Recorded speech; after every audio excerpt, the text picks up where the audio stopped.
I had heard of the artist John Olsen, but I had never seen any of his work. I always just assume that when someone is a famous artist or a celebrated artist, that their work is actually good.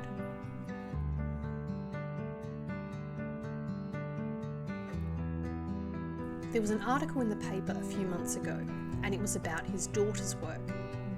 And her work is rubbish.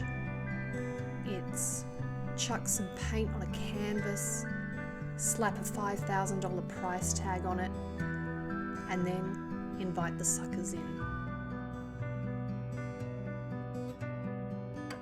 John Olsen was on Michael Parkinson's show when Parkinson was in Australia in 1980.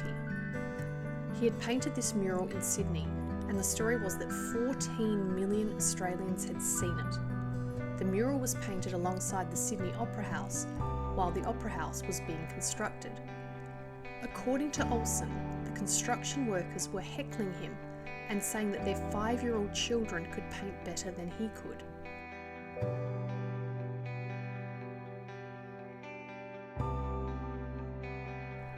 And it turns out that Olsen Sr.'s work was rubbish too.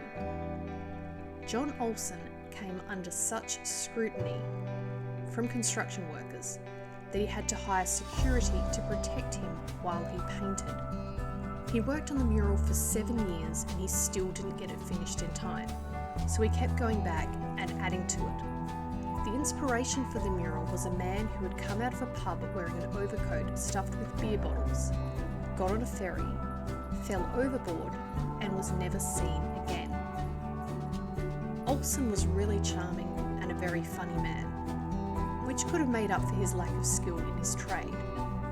He talked about showing Prince Philip his mural and how he couldn't really explain the artwork to the prince.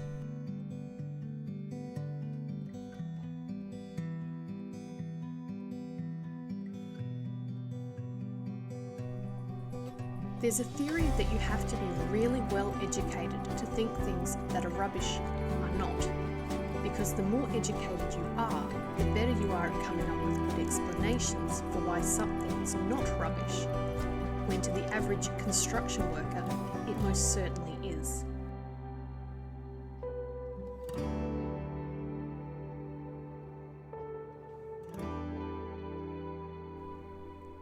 Another guest on Parkinson's show was Alan Bond.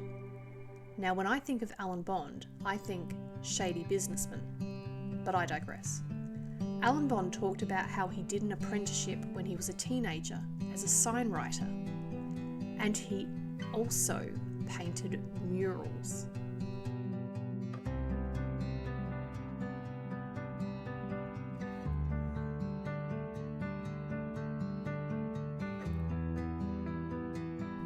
I love the idea that a man whose shady entrepreneurial reputation precedes him could have been a better artist than John Olsen, who was an artist by trade.